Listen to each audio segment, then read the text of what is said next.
Hello everyone, this is Tom Fox, and I'm back with another episode of Compliance Into the Weeds with Matt Kelly. This is episode 6. In this episode, we take a very deep dive into Goodwill, its impairment, and its implications for the compliance function and the compliance practitioner. I have to give big kudos to my friend and colleague Matt Kelly, who got interested in impairment with Goodwill and then its impairment, and we go into the weeds about what is Goodwill, what's its impairment, and how companies may be misusing and or abusing this. It really follows some of the things that Matt has been talking about in terms of good corporate governance and how that impacts compliance. I hope you enjoy it. I hope you enjoy going into the weeds and some issues that I don't really get the chance to talk about in some other podcasts. This is Tom Fox. Thank you very much for listening. Hello, everyone. This is Tom Fox, and I'm back with my good friend and colleague Matt Kelly for another episode of Compliance Into the Weeds. And when I say into the weeds, baby, I mean into the weeds on this one, because Matt has written a post about financial impairment around the topic of Goodwill. I read it. He explained it in a way that even I can understand. So I asked him if we could have a Into the Weeds podcast on it, and he's been able to take some time to do that. So Matt, first of all, congratulations in being able to write something this technical and detailed, which even a lawyer like me can understand. Well, thank you, Tom, but I love to geek out on this stuff, and so I went all in on geeking out with this one, that's for sure. You know, I have to say, when you were the editor-in-chief of Compliance Week, I really had no idea you were such a geek. It's a complete side of you I never saw before. So, well, why don't you tell us about, maybe explain, first of all, what impairment is, and then let's really move to what that means for the compliance professional. I know you've got some great examples. Sure, yeah. So the way this latest column of mine on my blog, Radical Compliance, the way this came about is I do some work with a financial data research firm. They are called CalcBench, and they are very much about financial reporting, corporate accounting, and I was looking at some of the information in their databases around Goodwill. You need to understand what Goodwill is before we can really explain what impairment is. Goodwill is the money a company puts onto an asset that is certain intangible qualities to it. So when you see a great example would be Facebook a few years ago spent $1.1 billion to acquire Instagram. Now, Instagram at the time had all of, I think, 15 employees, didn't have much revenue. It was getting this boatload of worth from Facebook. Facebook saying, this is an awesome company. We're going to buy it because of its technology and integrate it and all this stuff. You know, Instagram had some amount of hard physical assets, like their computer servers, any property they owned, any cash in the bank. It was all worth X. And then there were some intangibles, like a patent that would last for several years. It would be worth a little bit more. It was not worth $1.1 billion. The $1.1 billion came from Goodwill, the stuff that's worth, the ideas in the engineers' heads, the popularity of Instagram, all these other intangible, long-lived qualities of a product. We don't really know exactly how to value them. That's what Goodwill is. Now, you carry Goodwill on your balance sheet as an asset, and if you don't know, if your Goodwill asset becomes something that hasn't lived up to its expectations, you have to test every year. Is the Goodwill I had valued this asset at, is it still worth the same? And if it is not, you have to take an impairment of Goodwill. Better example for impairment goes back to AOL Time Warner in 2001. Time Warner and AOL merged. The Goodwill on that was in the neighborhood of tens of billions of dollars. And Time Warner acquired AOL in a $101 billion deal. It was a huge deal in 2001. It was at the height of the tech bubble. Then everything burst. 2 years later, AOL Time Warner had to write down off of its balance sheet a $45 billion impairment. It was one of the largest impairments we have ever seen in corporate America. That's what impairment is.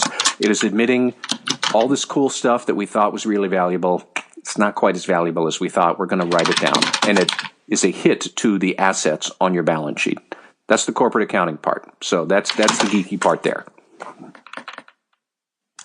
So how do we, well, you gave, if you haven't followed the AOL, if you didn't follow it, I should say, that was, in my mind, one of the worst corporate mergers of all time. And certainly it's a great example. But what about, could you bring bring it forward to a company like Yahoo?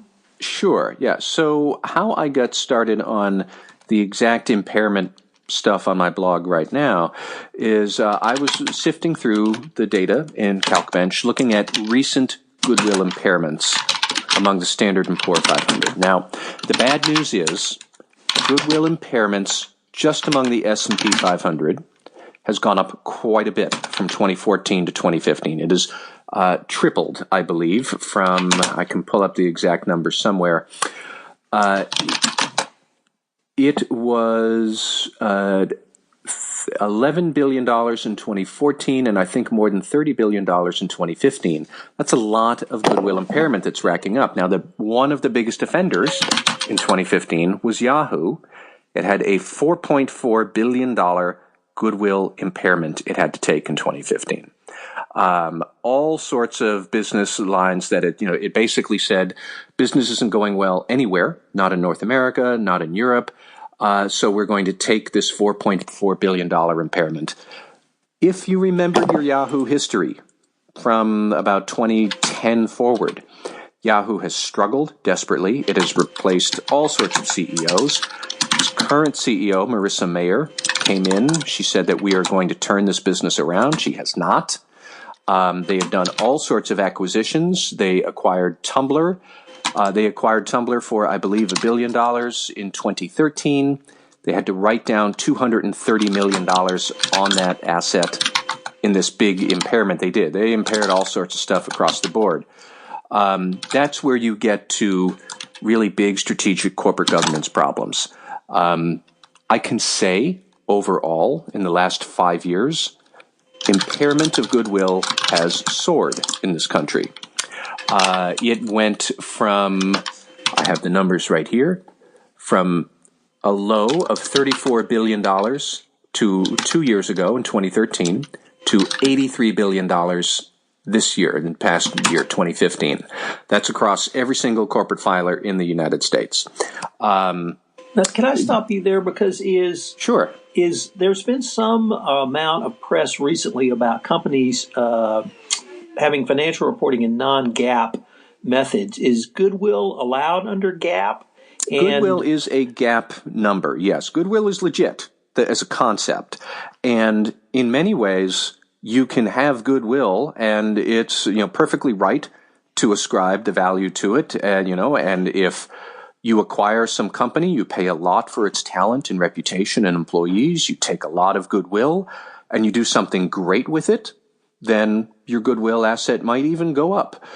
You can certainly say that this is worth the money we paid.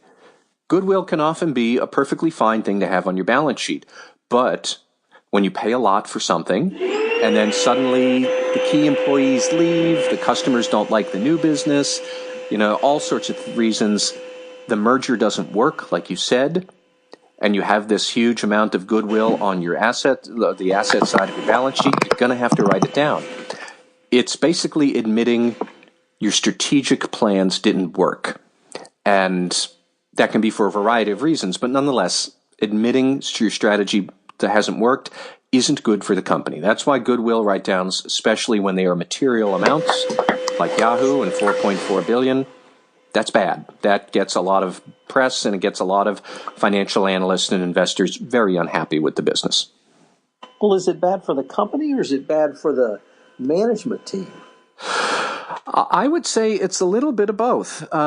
Certainly, it's bad for the management team. When you look at, Yahoo is a great example. Yahoo has struggled for years, and Marissa Mayer has been CEO of Yahoo now for, I think, more than 3 years, saying that she's going to turn the company around. If you're going to say that, and then several years later you disclose a $4.4 billion impairment, you are basically admitting your mergers, your strategies for the last several years, they haven't worked. Okay, that's bad for management. My point about the implications for ethics and compliance was that it's really signaling you have a problem in your culture as well. I am not saying goodwill impairments cause ethics and compliance problems and bad corporate culture, but they correlate. It basically is everybody's saying, oh, yeah, well, I never thought this merger would work. We've all seen this in our own lives, I'm sure, of companies announcing a big merger plan, a big acquisition. They've got all sorts of ideas about how it's going to be great, and the merger doesn't work. Many mergers in corporate America do not work. They do not deliver the value they have. If they're particularly bad, you probably will need to take a goodwill impairment. But if they're not going well, it's going to surface in other ways too. You're going to have problems with your corporate culture. You might have problems trying to shut down some unit that you had bought. And how are you going to clean up this mess? There are very particular business operational challenges in trying to live in a smaller, consolidated environment. That's generally what you're admitting is going to happen when you have a lot of goodwill impairment. Another great example, if you look at the S&P 500 last year and the biggest impairments disclosed by various companies last year, 7 out of the largest 9 were in the oil and gas business. Okay, that makes sense because oil and gas has been under enormous pressure for the last year or two. And now suddenly we're seeing all these oil and gas mergers that looked great in 2010 or 2011 when oil was at $100 a barrel. What could go wrong? Oil could hit $30 a barrel, and that would be going wrong in a big way. And you have impairments. Now, that's a financial reporting issue, but it also correlates with other compliance and corporate culture problems you're also going to have in that same environment. And I am sure many oil and gas businesses are struggling right now about how do we keep culture strong when the business is suffering? How do we keep our internal controls working when we're laying off thousands of staff and a lot of people who might be exercising controls aren't there at the desk anymore to actually do it? How do you consolidate various functions together? I would say there's a strong correlation between goodwill impairment and other problems compliance officers will need to start thinking about. And when you look at the data, goodwill impairment is going up and up and up and up in this country right now. So I wonder, what is this going to mean for the challenges compliance officers are going to face fairly soon? Matt, you said something in your article that I want to explore in the context of what you've said in the podcast. And let me just read the quote. In your section entitled Implications of Impairment, you say, once that stink bomb wafts through the organization, the corporate culture and governance problems start. Yeah. But in listening to you now, I really want to pose the question, is that the cart before the horse? Because it seems like you're suggesting that you wouldn't have the impairment issue if you didn't have corporate governance problems and perhaps even a corporate cultural issue to start with. Did I get that wrong? Well, it's a fair point to raise, and I would say that probably it depends on a company-by-company example of where the impairments are coming from. Certainly if you look at oil and gas, could anybody really foresee that the price of oil would fall so swiftly and so steeply? Probably not. But that really is what's causing impairment at a lot of places in the oil and gas industry. Is just that these guys are all suffering because of their whole industry's been wiped out. So I would maybe say then that the impairments, are they happening at the same time as the stink is wafting through the organization? Are they happening before or after? I don't necessarily know there. But if you look at a problem like Yahoo, okay, the tech sector is not hurting in this country. Yahoo is hurting, and that's all. But Yahoo's been hurting for a long time. It has been hurting for a long time. So you raise a fair point that maybe there are problems in the culture that, employee cynicism is always a good barometer of all sorts of problems that are happening, because that just shows employees aren't buying into what management is promoting as a vision for the company. And I suspect that has been the case at Yahoo for a while. We've seen a lot of senior executives departing from Yahoo, driven somewhat because they don't know that Yahoo has a future.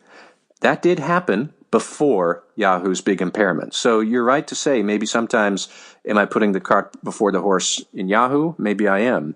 I suspect in other instances, like in oil and gas, perhaps not. Perhaps they happen at the same time. I was only trying to point out in my column that these two dynamics correlate, that you have compliance problems and you have goodwill impairment, and they seem to tend to go up at the same time. Or if one's going up, probably the other is too. And certainly we're seeing a lot more goodwill impairment these days, which makes me wonder, are we going to see more problems on the compliance side, or on the corporate culture side? Are we going to see people grappling with this more? I mean, once you have an impairment out there, you've basically admitted the company made a big bet that didn't pay off. All sorts of recriminations in the boardroom and in the C-suite once something like that happens. And you can see that at Yahoo because Marissa Mayer is constantly fighting to keep her job and to keep her company independent. And now they're up for sale, and people want the board replaced. It has been an ongoing turmoil there. So I'm not at all surprised that a lot of the ideas they had didn't work out, and boom, you have a huge impairment charge too. Well, I understand making big bets and those bets not working. But could I maybe explore it from the angle of, if you're willing to have a very large goodwill number, would that suggest that you, if not step over a line, you're certainly willing to move closer to a line that could get you in trouble? Would you see anything along those lines, or am I reading too much into this? That gets us even further into the weeds, because I did show this column to a friend of mine who is a corporate controller at a mid-sized technology company that trades on the NASDAQ. And he said one important dynamic is, how are these big deals actually done? If you're paying in stock for some target acquisition and ladling on the goodwill, then you are essentially saying our stock is great, our future is excellent, and we can afford to pay all this goodwill. On the other hand, if you're paying in cash, you're going to be very tight-fisted with your cash, and you're going to be very closely looking at, is this goodwill really worth every single dollar I'm paying? You're going to be a whole lot stingier with dollars you're giving out as opposed to stock that you're giving out, especially if you are a high-flying tech company with a huge valuation. And then, my tech sector friend was saying that you are more likely to face scrutiny over goodwill as your stock price goes down and down in the future. Now suddenly you need to think, geez, do I have to impair this or not? It's not worth the 2 zillion shares I gave it 5 years ago. It gets to be more technical. I'm not sure how much more financial reporting in the weeds we want to get on this podcast, but that can drive a lot of it. If you feel like you've got a high-flying stock, you're more likely to do a high-flying acquisition. Anybody who's old enough to remember all the wheeling and dealing in the telecom sector around 2000, I was a tech sector reporter in the telecom sector back then. I remember those days. These acquisitions happened like they were going out of style, and you would just do this big stock acquisition, and it was and a company of 50 employees getting acquired by some giant for $4 billion, and then the whole sector imploded, and you had goodwill impairments rapidly following. We did not have the same sort of mature understanding of corporate compliance and ethics back then that we do today, but I can imagine you had a lot of corporate culture problems back then with those companies after the telecom sector imploded. I think that the oil and gas sector right now is going through something somewhat similar to what telecom did 15 years ago. So that, I don't know if that answers the question or not, but those are some of the dynamics that play along here. And as we look at the intersection of financial reporting, good corporate governance, and corporate culture, and how they all can intermingle, and one problem can trigger another somewhere else. Well, that really leads to the next area I wanted to explore with you, because I've seen you write and talk about not so much corporate culture, but corporate governance over the past few weeks and months in a way that ties it directly to compliance.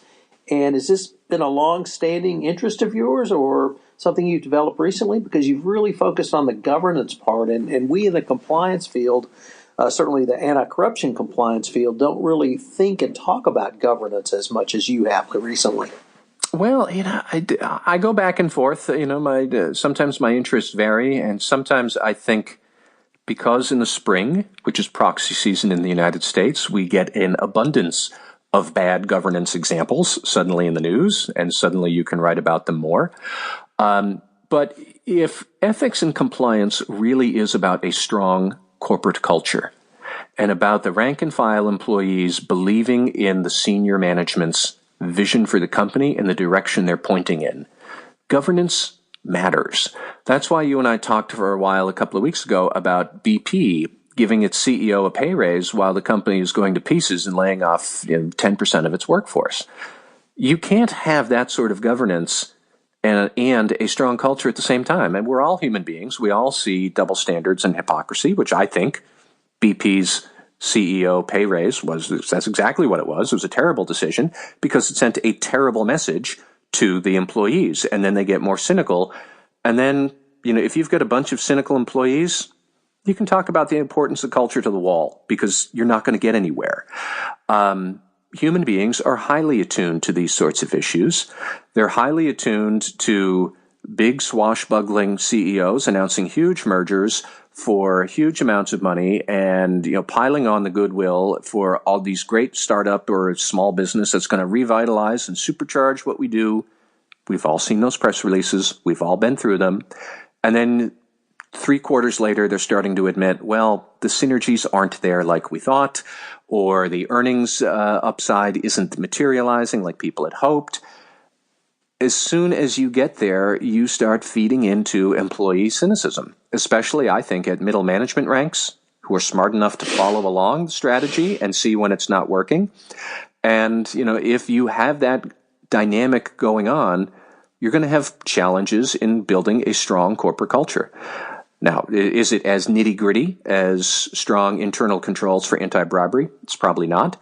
But I think it is equally important in a different way because those nitty-gritty controls are vital. But so is having an employee base who is engaged and trusting senior management has a smart idea of what to do. Big goodwill impairments are basically an admission that what you thought was a good idea, well, it really wasn't a good idea. So, and then it trickles down. And that's why this idea caught my mind this time. Well, Matt, this has really been a fascinating exploration of the specific topic of goodwill and goodwill impairment. But the way you've tied that to corporate governance in a way that, frankly, I had not thought through. So all I can say is keep on keeping on because you're engaging in a dialogue that I think not only are most compliance practitioners not considering, but it's things that we need to begin to consider. Yeah, a lot of this does interrelate. You can't have good financial reporting without good compliance programs, with good training good employees. And likewise, if you've got bad corporate culture, the results aren't going to show up, and eventually you will have ugly financial reporting. These things are all very interdependent on each other. Well, Matt, this has been a fascinating episode, at least for me, of Compliance Into the Weeds. I greatly look forward to seeing what you come up with next. All right. Thank you very much, Tom.